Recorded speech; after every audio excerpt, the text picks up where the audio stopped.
1, 2, 3, 4. Things can only get better. Can only get better without Skull. I'm Sweet Steve, everybody, and I've adapted the lyrics a little bit there. They're not the original lyrics. Today we've got another beer from Aldi, and this time we've got the Evil Medusa.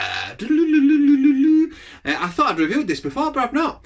Ruby Red Ale, 5% on the ball. They like 5% at Aldi, I must admit. Nearly every beer is 5%, you know. That's an interesting fact.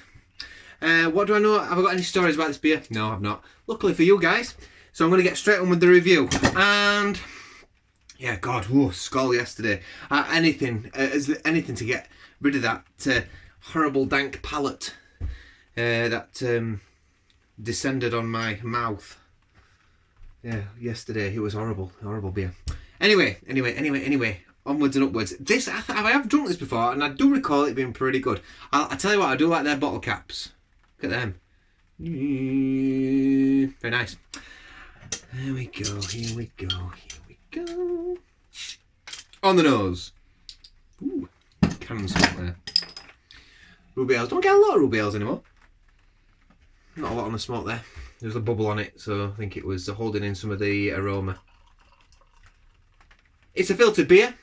At least I think it is. So you can see through that, it's got a lovely ruby hue.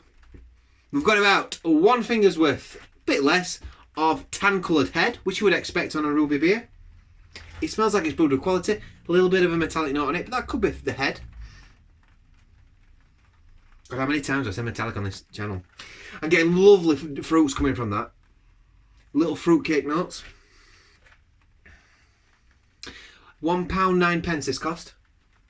For 500 mils. I feel like I've got my money's worth. It's one of them. I had the amber ale the other day and I'd got my money's worth, and it makes you happy. I mean, if anything, a little bit better than your money's worth at £1.09 a bottle. Yeah, it's got a bit of a boozy smell, aroma to it actually. So a little fruitcakey notes, quite a little bit sweet, a little bit of cherry on there. Nice lacing on the glass. Let's dive in.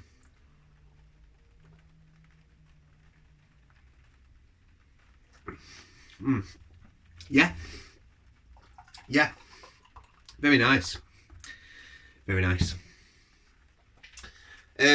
Lovely mouthfeel. I mean, I think it's a pretty decent bodied beer, that. It's really smooth. It's quite sweet. It's not particularly bitter. Got a little bit of an earthy hop to it on the back end. Not much though. Got a little bit of a caramelly toffiness to it.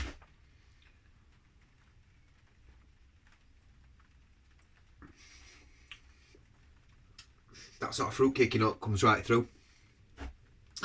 Almost like a Christmas cake. It's a little bit boozy. And a bit of a cherryness to it. Sweet, light, quite light as well. Light? Is that the right word? Light beer? No, it's smooth. It's not light. Light is the wrong word. Sometimes just verbal diarrhea comes out of my mouth. I do apologise. It's not light. It's decent bodied. It's very quaffable. It's smooth. It's the kind of thing that's perfect for this damp weather, to be honest with you. Lovely sweetness to it. This is really nice. Really nice beer. I feel like this core range of Aldi's, they're almost real ale. I think the craft stuff's a bit dodgy. The real ale stuff's really good quality. Harper's Brewing Company. Yeah, I think it's good. I think it's nice. I mean, I paid £1.09 for this. I think that cacks all over Hobgoblin. I think this is superior to Hobgoblin. I really do. Especially in this day and age, Hobgoblin's not what it used to be. As real ale drinkers, if you're watching this, you'll know this. People that are new to beer want to try something a little bit different. If you're used to lagers, this might it might be a bit too experimental. If you're a lager drinker, this might be a little bit too foreign for your palate, shall we say, without sounding too much up my own jacksie. But You might, but go for it. I always say go for it. And I'd advise anyone to drink this. If you drink, go for it. Try it. It's steady. It's lovely. It's one of them you sit back watching TV Friday night. You might watch something like, you know, Only Fools and Horses. That's probably all that's on TV at the moment, isn't it? Because there's nothing else on. Just reruns her old programme. So I guess in the cane, Only Fools and Horses anthology. Let's get it all in there. Look, so easy to drink. Yeah. It's decent body. It's a really nice medium-bodied beer. Excuse me. This is what it describes itself as. Chocolate and toffee. I'm not getting chocolate in that, to be fair. I'm not saying there isn't. There's a little, I'll tell you what there is that's developing a little bit. There's a lingering bitterness from an earthy hop, which is quite nice. It's almost like it's almost like a slightly citrus bitterness. But it almost descends into, because it's got these malty hops with it. It almost feels like I'm been chewing some licorice or something like that, you know. Chocolate and toffee give way to a fresh fruity aroma of rich red hues. Dried fruit flavours and roasted taste blend to produce a balanced bittersweet finish.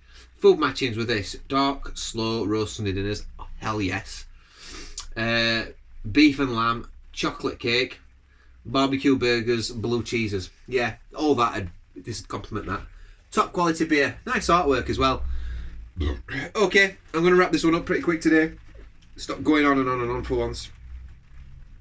Ruby Red Ale, deep mahogany beer with rich toffee apple roasted chocolate aromas. I'm not getting the chocolate, I must admit. A little bit apple-y. Yeah, a little bit of a bruised apple on there. Get more of a cherryness for me. But that's me. Cracking beer. What would I give that? I would give that,